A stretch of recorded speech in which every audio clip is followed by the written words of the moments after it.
사역을 계승할 디모데에게 바울이 확인한 것, 오늘 말씀 제목입니다. 디모데후서는 사도 바울이 쓴 마지막 편지입니다. 그는 지금 로마의 감옥에 2차로 투옥되어 있는데 1차 때와는 조금 다르지요. 이제는 사형 선고가 임박한 상태입니다. 참수, 목이 잘려서 죽는 이런 상황을 앞두고 있습니다. 목이 잘려 죽어야 되는 그 최후의 순간을 알고 있는 노 사도는 마지막으로 가장 사랑하는 제자 디모데에게 편지를 씁니다. 그 편지의 내용이 한마디로 사역의 계승입니다. 난 여러분과 제가 죽기 전에, 건강할 때, 요양원 실려가기 전에, 병원에 누워서 가물가물해지기 전에 사역의 계승에 관한 문제를 깊이 고민을 해야 됩니다. 여러분 가문의 역사를 잘 기억하시란 말이죠. 여러분이 지금 우연히 혼자 신앙생활하고 있는 게 아니라 여러분 가문을 대표하여 이 자리에 서 있다는 것입니다. 여러분이 바통을 놓쳐버리고 넘어지면 여러분 가문의 달리기 경주, 믿음의 경주는 끝난다는 거예요. 그 심판은, 그 책임은 분명히 우리에게 있습니다. 하나님은 묻습니다. 누구 때에 무너졌고 누구 때에 세워졌는지 성경은 정확하게 그 모든 내용을 기록하고 있습니다. 사역의 계승. 바울은 교회를 개척했고 수많은 제자를 세웠는데 그 중에 디모데가 특별했습니다. 바울의 후계자이자 영적 아들이었습니다. 바울은 지금 내가 떠난 후에 이 복음의 사역을 누가 이어갈 것인가? 우리 교회는 때마다 시마다 직분자를 세워갑니다. 양육사를 세웁니다. 오래된 사람이 양육사 아닙니다. 오래된 사람이 장로님 되면 안 됩니다. 이 사역 계승의 원리를 따라서 직분자가 세워져야 돼. 그래서 우리 교회 장로님들은 임기가 10년입니다. 제가 여러분 앞에 한 번 더 투표를 붙이면 3분의 2 이상 받으면 한 번 더 하는 거고, 아니면 은퇴입니다. 복음을 위해서, 사역을 위해서 인생을 걸겠다는 마음이 없으면 난 은퇴하라는 겁니다. 한 번 장로 임직하면 30년 동안, 20년 동안 교회 한 자리 차지하고 힘들게 하지 말라는 겁니다. 사역을 해가는 공동체, 흘러가야 되는데 딱 때려 맞고 있습니다. 자리 한 자리 차지하고 다른 사람 앉는 것도 반대해버립니다. 디오드레베처럼 다른 사람이 죄종 섬기는 것도 반대합니다. 자기가 강사를 대접하지는 못할 망정 강사 섬기는 사람도 막아버린다니까요. 오늘날 이런 사람이 너무 많습니다. 교회 안에 3분의 2 투표 받는 게 쉬운 게 아닙니다. 여러분, 아무리 목사가 세우고 싶어도 성도가 지지해 주지 아니하면 사역자로서 끝난 겁니다. 당신 개인 신앙을 위해서 진력하다가 주님 앞에 가라. 이게 우리 교회 정관의 취지입니다. 개인 신앙은 제가 평가할 마음이 없어요. 그러나 공동체와 함께 사역을 이루어가는 사람은 다른 문제입니다. 찬양팀 하나를 세워도 마찬가지입니다. 사역을 계승할 디모데에게 바울이 무엇을 확인했냐? 대학 졸업장을 가져오라 그랬냐?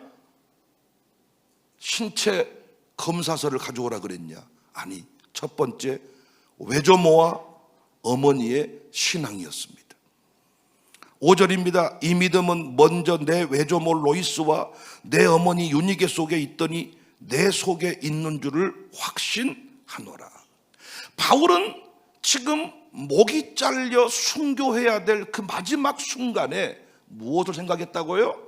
사역의 계승입니다. 누가 교회를 책임지고 섬길 것인가? 누가 복음 사역을 이어갈 것인가? 그때 떠오른 인물이 디모데였습니다. 근데 그 디모데를 기억하면서, 그래 너는 서울대 나왔지, 너는 하버드를 나왔지, 그래 너는 인물이 좋지, 이걸 기억한 게 아니라, 그래 디모데 너에게는 신앙의 뿌리가 남달랐어. 내 외조모와 어머니의 청결한 양심이 너에게도 있어. 너는 믿음의 사람인데 그 믿음이 너의 선조로부터 흘러왔지. 그냥 디모데가 태어난 사람이 아니라 기도하는 어머니와 말씀으로 살던 선조로부터 세워졌다는 것을 바울은 지금 확인하고 있습니다.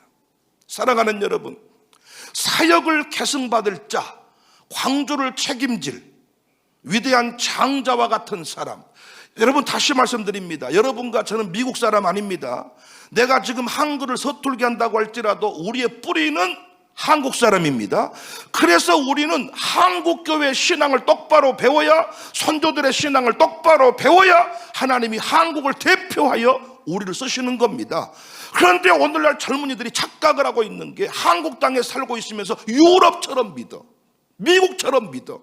저는 또 우리 교회 직분자들이 안타까운 게 뭐냐, 자기 아들, 딸들이 부모님과 같은 형태로 신앙생활을 안 해도 잔소리를 안 해.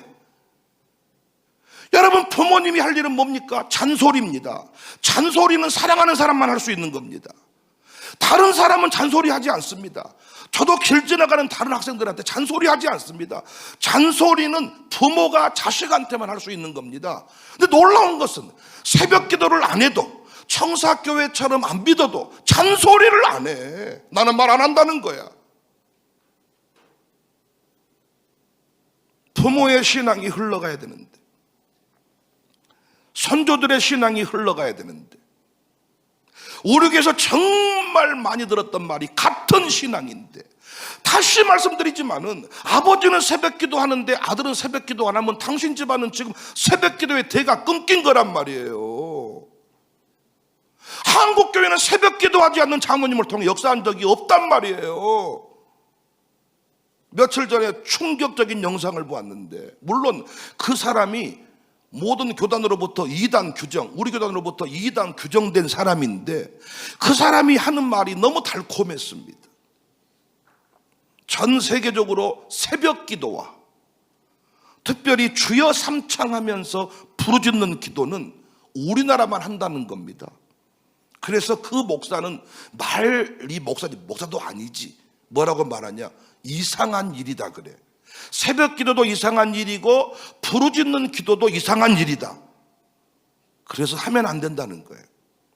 예수님은 우리가 정상적인 삶을 살기를 원하시지 이상한 삶을 사는 걸 원치 않는데요. 그래서 새벽 기도를 하면 이상해진대.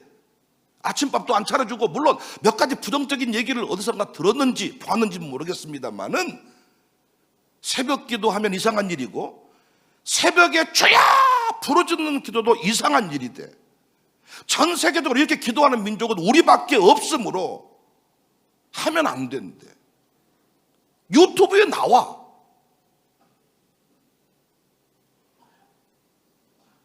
하나님은 우리를 정상적으로 살기를 원하시지 이상하게 사는 걸 싫어하신대. 그래서 새벽 기도를 안 해야 되고, 매일 새벽 기도가 얼마나 힘드니. 그래서 그걸 하면 직장생활 어떻게 하니, 하루에 3-4시간씩 잠자고 어떻게 사니. 하나님 우리가 7시간씩 잠자기를 원하신대. 얼마나 달콤한 이야기인지. 통성기도도 전 세계적으로 우리나라 사람만 한데 얼마나 상대방에게 피해를 주니. 혼자 조용히 기도해야 되는데 왜 소리 지르니. 저는 정반대로 말합니다. 여러분, 제 말을 믿든지 안 믿든지 저는 전하는데, 신앙의 공동체 안에서 여러분이 실제 가문의 후손들을 따라서 조사해 보시기를 바라요. 분명히 길선주, 김익두, 이성봉, 신영균, 박용목 목사님의 가르침대로 5대 신앙, 5가지 신앙대로 살지 않는 인생이 대한민국을 대표해서 하나님이 사역을 개성시키는가? 여러분 조사해 보시기를 바라요. 새벽에 통성기도 하지 않는 집안이 계속 부흥되는 집안이 있는가 살펴보시기를 바라요. 새벽에 통성기도 하지 않는 집안의 아들, 딸들이 새벽 기도하고 있는지 조사해 보시기 바랍니다. 안 합니다. 끝났습니다. 우리가 언제까지 살다가 주님 앞에 갈지 모르지만은 쓰임받지 않는 가문처럼 초라한 집안이 없습니다. 영혼은 구원받았습니다. 그런데 주님이 쓰시지 않은 사람처럼 초라한 인생이 없습니다. 은퇴하고 40년을 더 살아야 돼. 100살까지 100세 보험이 나왔으니까 보험회사는 손해보는 짓은 안 해. 우리의 수명이 냅둬도 100살은 살아. 은퇴 이후에 40년을 더 살아야 되는데 뭐하고 살 거냔 말이에요. 날마다 산에 가서 건강관리하는데 건강하면 못해. 교회가 써주지를 않는데. 여러분 어떻게 하면 쓰임받냐? 같은 신앙의 주인공입니다. 바울이 수많은 사람이 있었지만 디모데를 생각하면서 편히 죽을 수 있었던 것은, 그렇지 네 외할머니가, 그렇지 너의 어머니가 보통 사람이 아닌데, 우리로 말하면 너의 어머니가, 너의 할머니가 새벽 기도했던 사람인데, 너의 할머니가 통성 기도했던 사람인데, 너라면 기꺼이 사역을 맡겨줘도 되겠다. 나는 우리 교회 사역자들이 같은 신앙의 뿌리를 따르세요. 자녀가 나와 같은 신앙의 길을 걸어가면 잔소리 하세요. 듣든지 안 듣든지 잔소리를 하셔야 됩니다. 너 새벽 기도 안 하면 안 된다. 너 새벽 기도 안 하면 끝이야. 너 주일 성수해야 돼. 너 11조 왜 안 하냐? 애들을 눈치 보면서. 끝입니다. 그 모든 책임은 여러분 때에 지는 겁니다. 우리 교회가 우리 당대 새벽 예배 불이 꺼졌다. 2대 담임 목사인 제 책임입니다. 여러분 가정교회가 여러분 때문에 새벽기도 잘 드렸던 가정이 새벽기도를 안 나오게 됐다. 양육사가 그 모든 책임을 져야 돼. 그래서 양육사는 맛있는 밥도 많이 먹지만은 거룩한 부담, 목양장 똑같습니다. 신앙의 뿌리를 먼저 확인했습니다. 하나님 오늘 또 우리의 외모를 보시지 않고 한국교회를 대표할 만한 장자교회를 찾으시는데 우리가 호텔까지 세워두었습니다. 길선주 목사님의 그 신앙, 새벽기도 신앙입니다. 이야, 자기들이 번역해 놓은 성경을 읽어야만 구원이 있다고 말하는 그 목사가 한국교회는 새벽기도와 부르짖는 기도를 안 해야 정상으로 돌아간다네. 예수님이 이 모습을 보고 탄식한다네. 그분의 구독자가 800만인가 80만인가 상상을 초월해. 교회는 500명밖에 안 되는데 그런 소리를 들은 이 시대에 젊은이들이 타락할 수밖에 없겠다. 우리 교회는 끝까지 선조들의 신앙 뿌리를 잘 이해하고 같은 신앙의 주인공이 되시기를, 신앙의 뿌리가 흔들리지 않기를 주님의 이름으로 축복합니다. 여러분 새벽 예배하는 게 옳습니다. 새벽 기도할 때 부르짖는 기도하는 사람이 믿음의 사람입니다. 개인 묵상 기도는 버스 타고 가면서 하세요. 지하철에서 하세요. 직장에서 하세요. 믿지 않는 식구들과 밥 먹을 때 하세요. 묵상 기도는. 부르짖는 기도는 새벽에 하는 겁니다. 혼자 이기적으로 살려면 직분 내려놓으세요. 혼자 편하게 개인 신앙 관리하며 사시란 말이에요. 그리고 그분 교회로 가세요. 아까 말했던 그 사람은 새벽기도 하지 말라 그럽니다. 통성기도 하지 말라 그럽니다. 이단 판정받은 그 사람한테 가시라고요. 청사교회에서 장로하시려면 부르짖는 기도하세요. 4대 피트 장로들도 마찬가지입니다. 부르짖는 기도 못하면 장로하지 마세요. 나는 부르짖는 기도를 가르쳐야 되는데 새벽마다 부르짖어 기도하는 사람이 없어. 점점 우리 교회도 힘 딸려가지고 샬롬 속을 친구들한테 부르짖는 기도를 가르쳐야 되는데 이문혜 선생님만 중고등부 데리고 나와서 죽으라고 해서 내가 하지 마라 그랬습니다. 담임교사가 가르쳐야지. 그 집 부모가 가르쳐야지. 당신 혼자 뭘 얼마나 할 수 있겠냔 말이에요. 다른 건 다 잘났는데 신앙의 코드가 다릅니다. 하나님이 역사하지 않습니다. 같은 신앙의 주인공 오늘 또 찾고 계십니다. 두 번째입니다. 바울이 확인한 것은 속에 있는 은사, 특별히 불붙은 은사.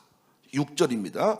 그러므로 내가 나의 안수함으로 내 속에 있는 하나님의 은사를 다시 부릴 듯하게 하기 위하여. 불붙은 마음, 불붙은 재능, 하나님은 이걸 보신다는 거예요. 우리 안에 은사가 있습니다. 은혜로 주어진 선물입니다. 하나님의 일을 감당하도록 주신 특별한 재능입니다. 디모데에게 이 은사는 안수를 통해 부여된 사역적인 은사, 특별히 교회를 돌볼 수 있는 목회적 재능을 말하겠죠. 목사로서, 교회 지도자로서 손색감이 없는 디모데의 모습을 보았겠죠. 그런데 그 디모데 안에 그 재능이 아무리 탁월해도 가슴에 뭐가 붙어야 돼요? 불이 붙어야 돼요. 불 꺼진 인생을 하나님 쓰신 적이 없어요. 여러분 가슴에 불이 있으십니까? 여러분이 아무리 탁월한 외모를 가지고 있고 아무리 여러분 인생에 대단한 가문의 이력을 가지고 있어도 내 가슴에 불이 꺼져 있으면 하나님은 우리를 쓰시지 않습니다. 우리 교회 직분자가 어떤 사람이 돼야 되느냐? 오래전에 잘 믿었던 사람이 아니라, 아멘할 준비하세요, 지금 불타고 있는 사람입니다. 교회를 생각하면 눈물이 펑펑 나고, 여러분 찬송하다가 울어본 적이 언제십니까? 기도하다가 울어본 적이 언제입니까? 목사를 바라볼 때마다 가슴이 뛴 적이 언제입니까? 가슴이 식어진 채로 무엇인가를 짜내는 식으로 해드려야 되는데, 목사님을 도와줘야 되는데 내가 거짓입니까? 저한테 동냥하는 겁니까? 하나님이 거짓입니까? 내가 하나님께 헌금 좀 해드려야 되는데 내가 헌금을 못해서 하나님 앞에 헌금 좀 땡그랑 던져주는 식입니까? 아닙니다. 가슴에 불이 붙어 있습니다. 우리 생각해 보십시오. 처음 믿었을 때 얼마나 가슴이 불붙었습니까? 찬송하려고 해도 눈물이 나고, 기도할 때도 눈물이 나고, 얼마나 가슴이 뜨겁습니까? 이번에도 장로 고시 면접 보는데 우리 교회 장로 후보 3사람만 눈물을 흘리면서 다 받으라고요. 감사했습니다. 속으로. 교회 얘기만 하면 눈물이 나. 그런데 왜 직분자가 되고 세월이 흘러가면 불이 꺼져버릴까요? 왜 스스로가 하는 말이, 이 교회가 언제부턴가 나를 무시하네, 언제부턴가 나를, 우리 교회가 사람 취급 안 해주네, 왜 이런 소리를 할까요? 아니, 어떤 교회가 직분자를 사람 취급을 안 합니까? 감히. 가슴에 불 꺼진 증거입니다. 불이 붙어야 돼요. 불일 듯 하라. 은사를 다시 불일 듯 하게 해라. 다시 가슴에 불을 붙여라. 이 불은 그냥 생겨나지 않습니다. 계속 훈련과 헌신을 통하여, 축복을 통하여 불이 붙습니다. 그래서 강대상에서 늘 이름이 불려지게 살아야 돼. 이게 부채질은 부채질, 영적 부채질. 지혜로운 양육사는 늘 담임 목사가 우리 가정교회를 축복할 수밖에 없도록 헌신의 자리로 이끌어가는 겁니다. 지 혼자 지가 잘 데리고 노는 가정교회가 아니라 담임 목사가 축복할 수밖에 없도록 늘 목양장이 보고해 주는 겁니다. 어떤 목양장은 저한테 보고 한 번 한 적이 없습니다. 자기가 잘 데리고 놉니다. 잘 데리고 놀아보세요. 당신 가족교회가 불붙는가? 당신이 50번 이름 불러줘도 전체 공동체 앞에서 담임 목사가 이름 한번 불러준만도 못할 때가 많아. 담임 목사 만나고 싶어서 신앙생활 하는 거지. 양육사 만나고 싶어 신앙생활 할까요? 양육사에게 유독 목사 흉을 많이 보는 사람일수록 목사가 그리운 사람입니다. 내가 그 집 신방하잖아요. 그분이 나한테 말해줘. 목사님 누구누구 조심해야 쓰겠습니다. 축복받게 이름이 불려지도록 우리 아이들이 오늘도 이 자리에 서서 대표 기도를 합니다. 똑같이 예배전에 나왔지만 대표 기도 맡은 순간 가슴에 불이 붙습니다. 왜? 축복받으니까, 격려받으니까, 박수받으니까. 헌금 드린 사람 우리는 박수를 쳐줍니다. 아니, 헌금을 했는데 왜 박수를 받습니까? 아니, 그 헌금을 누구를 위해 한 겁니까? 그런데 박수를 쳐줍니다. 다시 불이 붙습니다. 더 바치고 싶습니다. 그래서 헌금 한 사람이 또 하는 겁니다. 매년마다 부흥회를 2번씩 하는데 부흥회 강사헌금도 섬기는 사람 보십시오. 그 사람이 그 사람입니다. 언제부턴가 불 꺼져버린 사람은요, 밥 한 끼 대접 안 합니다. 불 꺼져버린지도 몰라 자기가. 예전에는 강사 온다 그러면 일본으로 대접을 했는데 이제는 대접 안 합니다. 불 꺼져버린지도 모릅니다.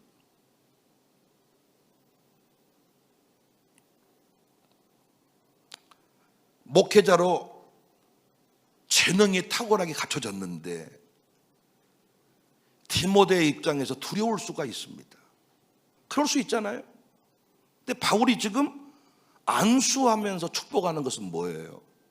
너에게 탁월함이 있으니 너는 두려워하지 말고 가서 사역을 하도록 해라.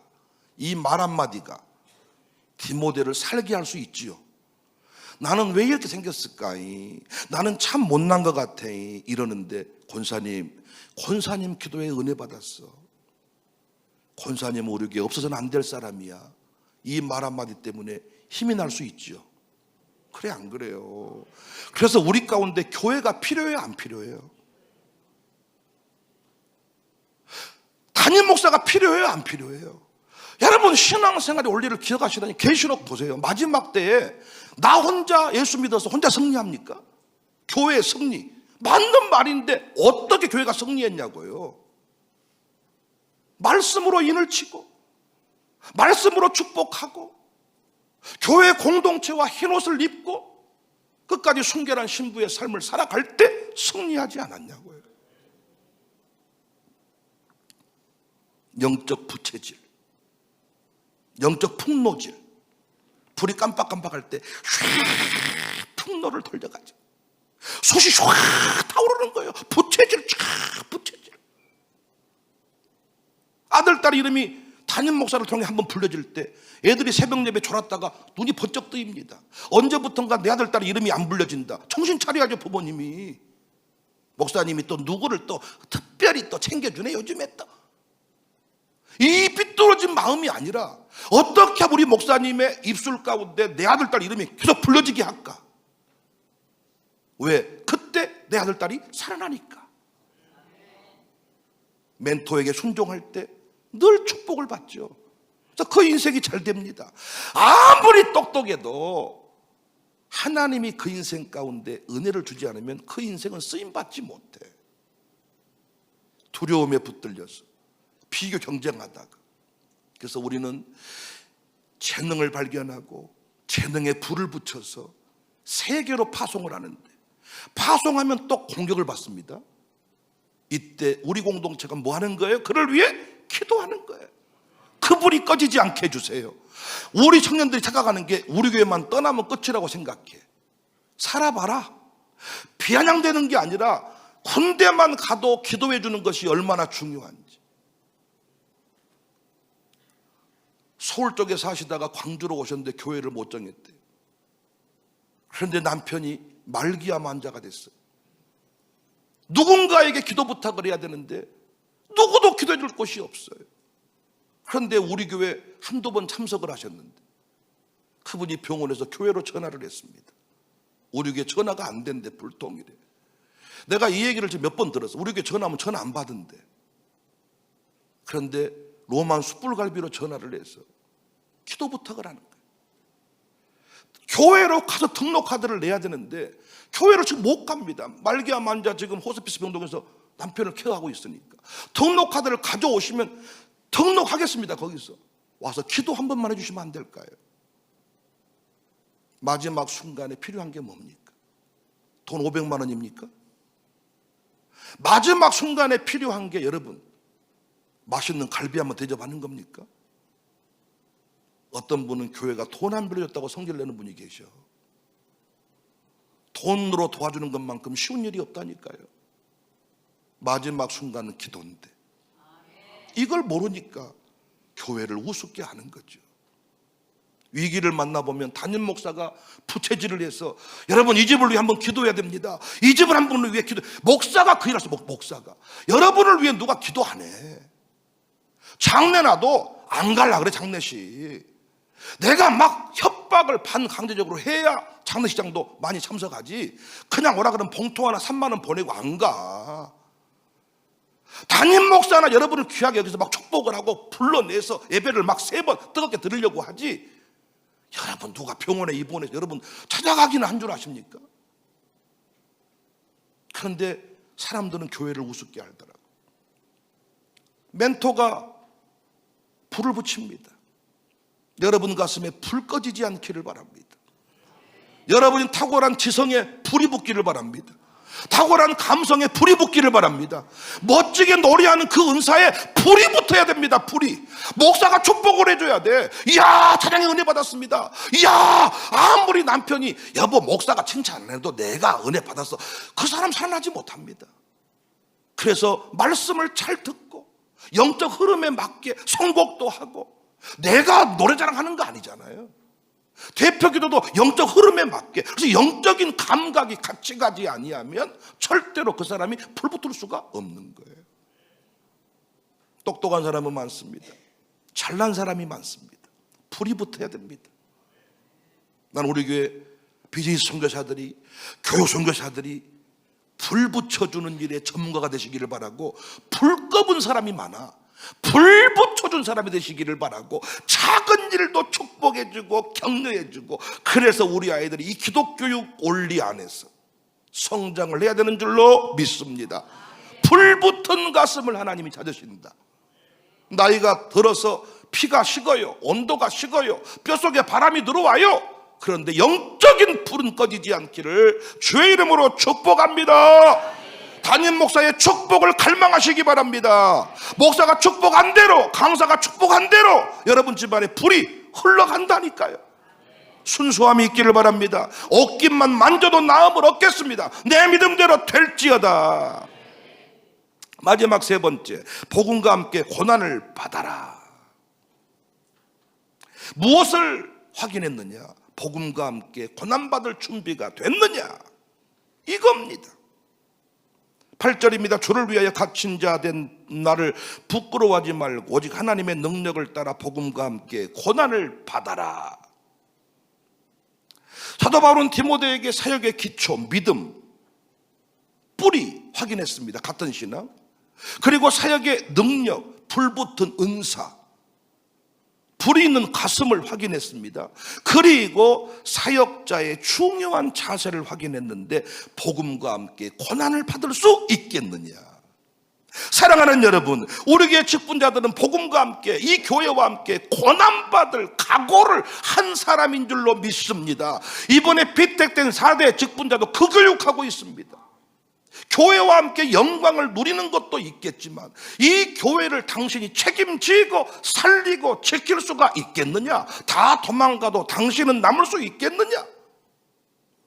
얼마나 지금은 장로님 하고 싶은데 그러면 안 한다 그러겠습니까? 하겠다고 그러지 다. 하나님이 꼭 그 고백대로 되게 하실 줄을 믿습니다. 당시 상황을 보면요, 복음을 전한다는 것은 생명을 걸어야 되는 일이었습니다. 바로는 지금 로마 감옥에 갇혀 있고 목 잘려 죽습니다. 많은 사람이 그를 떠났습니다. 바울이 디모데에게 묻습니다. 너는 이 길을 끝까지 갈 수 있겠느냐? 왜 묻습니까? 돈 받으면서 가는 길 누가 못 갑니까? 고난의 길인데 갈 수 있겠느냐? 그러니까 사역자의 진가는 언제 알 수 있냐? 고난 받을 때입니다. 복음은 말로만 전하는 것이 아닙니다. 복음을 살아내는 사람인데 언제 그걸 알 수 있냐? 고난 때. 복음을 위해 고난을 받아라. 복음을 위해. 복음을 붙든 사람은 반드시 고난을 받습니다. 누군가 이런 말을 하더라고요. 힘쓰지 않고 힘 있는 사람이 되려는 것은 큰 어리석은 일이다. 힘쓰지 않고 힘 있는 사람이 되고 싶다, 이건 없다는 거예요. 고난받지 않고 교회에서 존경받기를 원하는 사람은 그건 의미가 없습니다. 그건 불가능합니다. 우리 교회는 지금까지 이 훈련을 잘 받아서 이 자리까지 왔다고 생각합니다. 난 우리 아이들이 복음과 함께 고난받는 훈련을 어렸을 때부터 지금 함께 하고 있다. 힘들면 교회를 옮겨버린 것이 아니라 끝까지 십자가를 붙잡고 견디면 우리 엄마 아빠를 보니까 끝내 우리 집안이 살아나더라. 부끄러워하지 말자. 복음을 부끄러워하지 말자. 빌립보서 3장 10절에 그의 부활의 권능과 그의 고난의 참여함을 알아 그 죽으심을 본받아. 오늘 또 찬양팀이 그 가사를 묵상하고 고백했는지 그냥 멜로디가 좋아졌는지 모르겠지만 선한 능력으로 일어나는데 주님의 고난에 내 몸을, 내 인생을 걸어서 고난에 동참을 하겠습니다. 참 그 고백이 가슴을 울리는 고백입니다.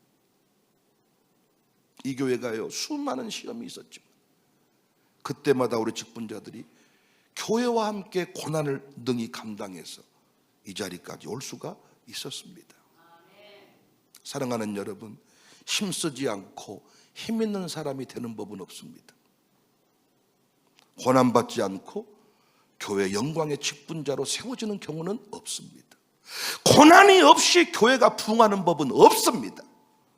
우리 고난이 올 때마다 찬송하며 격려하며 지지하며 함께 손을 붙들어 주며 끝까지 이기는 복된 공동체가 될 수 있기를 바랍니다. 이거 훈련된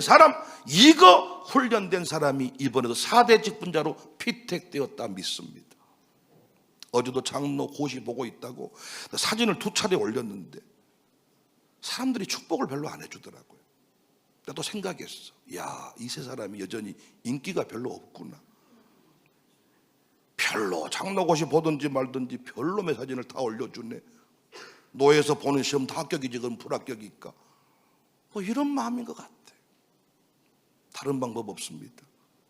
신앙으로 고난 앞에서 끝까지 인내하는 모습으로 증명해 보이는 방법밖에. 하나님의 선택이, 하나님의 세우심이 실수가 아니었다. 이걸 보여주는 길밖에 없다 생각합니다. 이번 4대 직분자들 스스로 내가 인기가 별로 없음을 인정하고 열심을 내서 훈련 기간 동안 영광이 회복되는 은혜가 있기를 바랍니다. 청년들이여, 교회를 함부로 옮겨다니고 편한 길만 쫓는 인생, 3개월만 일하면 실업급여가 나옵니다. 열심히 일하면 180만 원, 놀면 190만 원. 우리나라에 어떤 악용되고 있는 모습이 있다 생각합니다. 난 우리 청년들이 편한 길을 쫓지 말고 하나님이 허락하신 그 길을 믿음으로 걸어가는, 그래서 아브라함의 선택을 할 수 있는, 여러분 우리가 넓은 길 가야 돼, 좁은 길 가야 돼요? 넓은 길 가야 돼, 좁은 길 가야 돼요? 그런데 우리가 어떻게 좁은 길을 찾을 수 있나요? 어떻게 갈 수 있나요? 하나님이 넓은 길 다 지들이 택해서 가고 나면 남은 길은 좁은 길입니다. 그 길을 받아들이는 것입니다. 운명처럼 받아들이는 겁니다. 교회를 떠나고 옮기는 사람들 보면 똑똑한 사람들이에요. 끝까지 교회 남은 사람들 보면요, 사람들이 봤을 때 좀 어리한 사람들이에요. 그런데 나중에 보면요, 어리한 그 집안의 후손들에서 인물이 나옵니다. 하나님의 역사를 받아들이는 것입니다. 우리 교회 끝까지 복음과 함께 영광도 누리고, 할렐루야, 복음과 함께 고난도 받는 교회가 되기를 바랍니다.